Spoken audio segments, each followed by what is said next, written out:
अगर आप प्रॉपर्टी की खरीदारी में रुचि रखते हैं तो आज का एपिसोड आपके लिए बहुत इंपॉर्टेंट होने वाला है, बहुत नॉलेजेबल भी होने वाला है।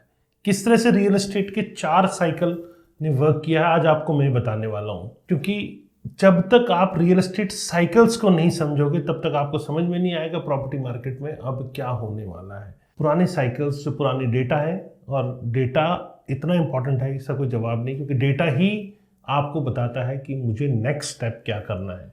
डेटा की इंपॉर्टेंस को आईटी सेक्टर के लोग बहुत भली भांति समझते हैं, और सिर्फ आईटी ही नहीं बाकी लोग भी भली भांति समझते हैं, क्योंकि डेटा ही आपको बताता है कि नेक्स्ट स्टेप आपको क्या लेना चाहिए। तो आज पिछले 4 साइकिल्स के बारे में आपको बताऊंगा जो रियल एस्टेट के, इंडिया के रियल एस्टेट के रहे हैं। तो ये रियल एस्टेट सेक्टर कैसे कैसे आगे चला है ये आज आपको समझ में आ जाएगा। तो चलिए समय ना ज़्यादा बर्बाद करते हुए आपको सारे साइकिल्स, जो 4 साइकिल्स अब तक आए हैं 1994 से, उनके बारे में डिटेल में बताता हूँ। नमस्कार, मैं हूं प्रदीप मिश्रा। प्रॉपर्टी मिश्रा शो में आपका स्वागत है। यहाँ हम आपको प्रॉपर्टी और प्रॉपर्टी मार्केट की हकीकत बताते हैं, नो बकवास, डायरेक्ट काम की बात। चलिए शुरू करते हैं।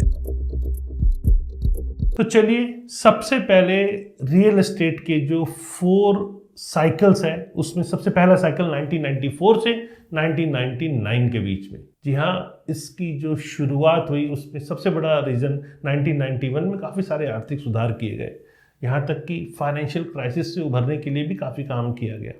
और रियल एस्टेट के अंदर एनआरआई और पीआईओ को इन्वेस्ट करने के लिए अलाउ किया गया, जिससे बड़े पैमाने पर जो फॉरेन इन्वेस्टमेंट्स देखने को मिली। और अब आप कहेंगे ये एनआरआई तो ठीक है, पीआईओ कार्ड होल्डर्स क्या होते हैं? पीआईओ कार्ड होल्डर्स वो होते हैं जिन्हें अलग से कोई वीज़ा लेने की ज़रूरत नहीं होती, एक बार लेते हैं और उसके बाद 15 साल तक बगैर वीज़ा के वो कभी भी भारत आ जा सकते हैं। लेकिन हाँ, यहाँ कुछ रिस्ट्रिक्शंस होती हैं, जैसे कि रिसर्च, मशीनरी या पर्वतारोहण जैसी कुछ चीज़ें होती हैं जिन पे वो वर्क नहीं कर सकते। उनको छोड़ के बाकी सब काम वो आराम से कर सकते हैं।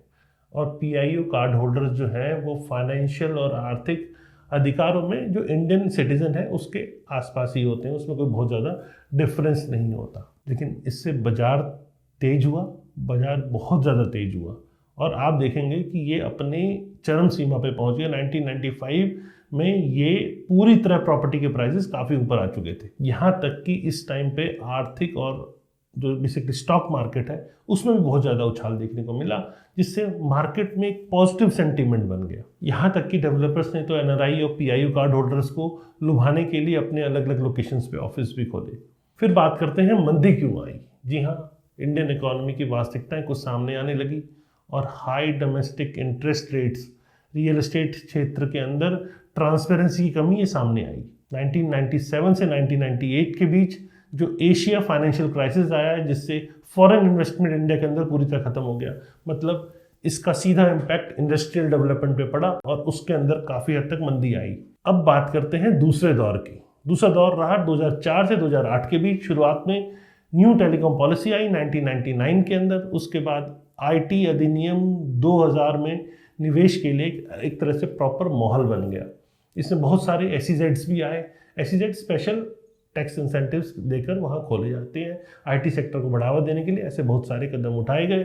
और फिर जवाहरलाल नेहरू राष्ट्रीय शहरी नवीकरण मिशन JNNURM ने जो बेसिक स्ट्रक्चर है उसमें बहुत बड़ी इन्वेस्टमेंट को कहीं हद तक एक ऐसा माहौल बनाया जिससे बड़ी इन्वेस्टमेंट हुई। 2005 में रियल एस्टेट के जो प्रोजेक्ट्स हैं उसमें एफडीआई को पूरी तरह खोल दिया गया। ये भी एक रीज़न रहा कि रियल एस्टेट में बहुत ज़्यादा तेज़ी देखने को मिली। अब बाजार पूरी तरह से ऊपर आ चुका था। बहुत सारे इंटरनेशनल इन्वेस्टर्स ने भारत के बाजार में अपने इन्वेस्टमेंट्स की। इससे लोगों की सैलरी बढ़ी, और इन लो इंटरेस्ट रेट के ऊपर घर खरीदार जो होम बायर्स हैं उनको इन्वेस्ट करने का मौका भी मिला। फिर मंदी भी आई। मंदी आने के पीछे लेमन ब्रदर्स, आप सब जानते हैं, उसका जो पतन हुआ उसने पूरे वर्ल्ड में आर्थिक मंदी को जन्म दे दिया। इन्वेस्टर्स ने अपने जो निवेश है उसे बाहर निकालना शुरू कर दिया। ये बहुत बड़ा रीज़न रहा कि उस टाइम पे मंदी देखने को मिली। लेकिन फिर मार्केट उठी 2009 एंड, मतलब मैं उसे 2010 से 2013 तक कहूँगा।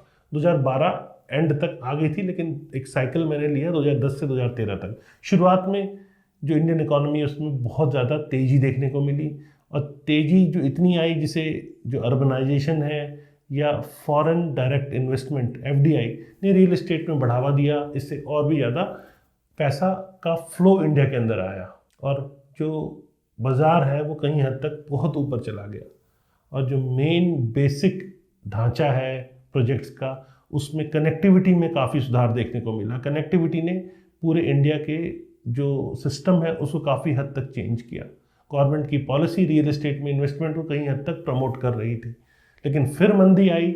मंदी आने के पीछे रीज़न प्रॉपर्टी के प्राइसेस काफ़ी ऊपर चले गए, जिससे लोगों की पहुंच से वो बाहर हो गया। और टफ मॉनेटरी पॉलिसी जिसने आर्थिक कहीं हद तक जो डिस्टर्बेंस है उसको जन्म दिया। मॉनेटरी पॉलिसी का भी पॉजिटिव होना बहुत ज़रूरी है, जिसके कारण बाज़ार धीरे धीरे रुक गया। फिर जो बाज़ार चला वो बाज़ार में नॉर्मल एंड यूजर्स मार्केट में रहे, बहुत ज़्यादा तेज़ी देखने को नहीं मिली। 2018 के आसपास हल्का फुल्का बाज़ार चलना शुरू हुआ, लेकिन बाज़ार असली में जो चला, जो फोर्थ साइकिल है, वो है 2021।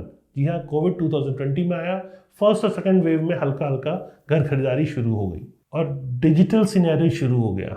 लोग ऑनलाइन बुकिंग करना शुरू कर रहे हैं। रियल एस्टेट में काफ़ी ज़्यादा तेज़ी देखने को मिली और मेन रीज़न लॉकडाउन के बाद जो पेंटअप डिमांड थी, जो पीछे काफ़ी हद तक रुकी डिमांड थी, वो भी निकल के सामने आई। लो इंटरेस्ट रेट और गवर्नमेंट की तरफ से कहीं हद तक अफोर्डेबल हाउसिंग को बढ़ावा देना, ये मेन रीज़न बना 2021 के अंदर रियल एस्टेट मार्केट में तेज़ी का। मार्केट कभी भी चलती है, हमेशा आप ध्यान रखें कि अफोर्डेबल हाउसिंग के अंदर पहले बाइंग होती है। पहले एंड यूज़र बाई करता है, बाद में इन्वेस्टर उसे फॉलो करता है। तो बहुत ज़्यादा मात्रा में एंड यूजर्स ने प्रॉपर्टी खरीदनी शुरू करी। रेरा उस टाइम पे इन प्लेस हो चुका था। लोगों का रेरा पे ट्रस्ट करने का दौर शुरू हो गया। लोगों को लगा कि अब हमें किसी भी टाइप की दिक्कत नहीं आएगी। प्रॉपर्टी अब हम सबसे पहले रेडी टू मूव प्रॉपर्टी में तेज़ी देखने को मिली और फिर धीरे धीरे वो दौर अंडर कंस्ट्रक्शन प्रॉपर्टी की तरफ भी बढ़ गया। तो रियल एस्टेट में बहुत ज़्यादा खरीदारी होनी शुरू हो गई और वो खरीदारी इतनी शुरू हुई कि पिछले 3-4 सालों में आपने देखा कि बाजार कहाँ से कहाँ तक पहुँच गया। वर्क फ्रॉम होम का ट्रेंड बढ़ा, जिससे एक एडिशनल रूम की डिमांड बढ़ी। बच्चों को भी जो क्लासेस हैं वो घर पे हुई, उससे भी एक एडिशनल रूम की डिमांड बढ़ी। एनआरआई इन्वेस्टमेंट काफ़ी हुई, क्योंकि एनआरआईज़ को ये समझ में आने लग गया कि इंडिया में हमें अपना एक बेस बनाना ज़रूरी है। हम सोचें कि हम बाहर किसी कंट्री में रहेंगे तो पॉसिबल नहीं है। तो इंडिया के अंदर अपना बेस बनाना ज़रूरी वाली कंडीशन के कारण एनआरआईज़ ने भी यहाँ काफ़ी ज़्यादा इन्वेस्टमेंट करी। फिर बहुत सारे हाईवेज़ और एक्सप्रेसवे की कनेक्टिविटी मिली। इंडिया के अंदर पिछले 5 सालों में आप देखोगे तो इतने सारे हाईवे बन गए जिसका कोई जवाब नहीं। और इन हाईवेज़ से बेटर कनेक्टिविटी मिली, यहाँ तक कि बहुत सारे एयरपोर्ट्स का भी डेवलपमेंट शुरू हो गया। और जब एयरपोर्ट डेवलप होता है तो आसपास के एरिया की इकोनॉमी भी ड्राइव होती है। तो इस पूरे सिनेरियो में एयरपोर्ट का रोल भी इकोनॉमी को ड्राइव करने के लिए रहा। रोड का नेटवर्क तो रहा ही रहा, जिससे लोगों के आसपास जाने की दूरियां कम हुई। टूरिस्ट डेस्टिनेशन डेवलपमेंट काफ़ी देखने को मिली और साथ में जो रिलीजियस टूरिस्ट डेस्टिनेशन भी काफ़ी डेवलप होने लगे। राम मंदिर आपके सामने एक एग्जाम्पल है और साथ में मथुरा वृंदावन में इस टाइप की आने वाले टाइम में जो डेवलपमेंट की पॉसिबिलिटीज़ है वो भी आपके लिए दूसरा एग्जाम्पल है। तो रिलीजियस इन्वेस्टमेंट हब भी काफ़ी ज़्यादा बने। लोगों का धर्म के प्रति, सनातन धर्म के प्रति विश्वास बढ़ा, जिससे एक नई डेवलपमेंट्स उन एरियाज़ में भी होने लग गई। और यहाँ बहुत सारे लोग ऐसे भी थे जो तंग गलियों से बाहर आके रहना चाहते थे, क्योंकि कोविड के टाइम पर जो पहले कल्चर चलता था कि हम शहर के बीच में रहेंगे, यहाँ हमें आसपास सुविधाएं मिल जाती हैं, वो भी दौर ख़त्म हुआ। लोग तंग गलियों से अपने मकान बेच के जो प्रॉपर एमिनिटीज़ के साथ में ग्रुप हाउसिंग्स हैं या प्लॉटेड कॉलोनीज़ हैं, अच्छी टाउनशिप्स हैं, उनमें प्रॉपर्टी खरीदने का दौर उन्होंने चेंज किया। लोग खुले वातावरण में रहना पसंद करने लगे। और कोविड के टाइम पे वो लोग जो रेंट पे रहते थे, जिन्होंने बहुत परेशानी सही उस समय लैंडलॉर्ड के द्वारा, वो भी नए घर की चाहत में अपने आप को रोक नहीं पाए। तो इन सब का मिला जुला असर प्रॉपर्टी मार्केट पे पड़ा और इससे रियल एस्टेट की डिमांड काफ़ी बढ़ी। और जब डिमांड बढ़ती है तो मार्केट पे असर देखने को मिलता है। उसका इम्पैक्ट ये हुआ, इससे डेवलपर्स ने भी रेट अपने बढ़ाए और कहीं हद तक लैंड प्राइजेस, चूँकि किसी प्रोजेक्ट को कंसीव करने के लिए लैंड एक इम्पॉर्टेंट रोल प्ले करता है, तो लैंड की कीमतें भी काफ़ी बढ़ी।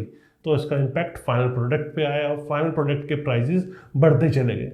पिछले 4 सालों में अगर आप बात करें तो करीब करीब रेजिडेंशियल प्रॉपर्टी के प्राइजेस में 100 से 125% के आसपास का मैं इंक्रीज देखता हूँ। मतलब अभी ये दौर जारी है, अभी किसी टाइप की मंदी देखने को नहीं मिल रही। वो बात और है कि ऐसे डेवलपर्स जो मार्केट रेट से ऊपर के रेट पे अपने प्रोजेक्ट को लॉन्च कर रहे हैं, उनके प्रोजेक्ट में वो सेल नहीं है।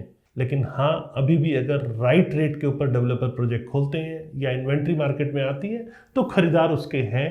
पिछले कुछ दिनों में आपने ऐसे एग्जाम्पल्स भी देखे होंगे, सही से रेट के ऊपर लाने वाले डेवलपर अपने प्रोजेक्ट को सोल्ड आउट करके बैठ जाता है, और वो डेवलपर जो हायर रेट्स के ऊपर लेकर आता है कई बार उसे बेचने में स्ट्रगल करना पड़ता है। तो अब इस पूरे एपिसोड में क्या सिमिलैरिटीज और क्या सबक है? सबसे पहली सिमिलैरिटीज में देख रहा हूँ कि हर साइकिल शुरुआत में कहीं हद तक पॉलिसी डेवलपमेंट्स हुई है, गवर्नमेंट की तरफ से इनिशिएटिव्स हुए हैं, उसी के बाद वो आगे बढ़ा है। दूसरा, फॉरेन इन्वेस्टमेंट और इंफ्रास्ट्रक्चर के ऊपर सुधार रियल एस्टेट को बढ़ावा देता है, और हर साइकिल में प्रॉपर्टी की कीमतें अपनी चरम सीमा पे जब पहुंच गई तो फिर मंदी आई, क्योंकि बजट जब लोगों का आउट हो जाता है तो फिर मंदी आती है। और सबक हमें मिलता है कि जो आर्थिक सुधार है और जो पॉलिसी चेंजेस है वो रियल एस्टेट के लिए बहुत इंपॉर्टेंट है, और फॉरेन इन्वेस्टमेंट और बेसिक इंफ्रास्ट्रक्चर रियल एस्टेट पे बहुत पॉजिटिव डेवलपमेंट डालता है, तो हमें इसको ट्रैक करना चाहिए। और रियल एस्टेट में प्रॉपर्टी की बेइंतहा वृद्धि से बचने के लिए ट्रांसपेरेंसी और रेगुलेटरी यहाँ बहुत इंपॉर्टेंट है, उसको सही ढंग से काम करने की ज़रूरत है। कैसी लगी आपको मेरे द्वारा ये दी गई जानकारी? अगर जानकारी पसंद आई तो लाइक, कमेंट, शेयर करना ना भूलें, और हाँ, फ्यूचर में और ऐसे रेगुलर इन्फॉर्मेटिव वीडियोस देखने के लिए इस चैनल को सब्सक्राइब करें। नमस्कार और जय हिंद।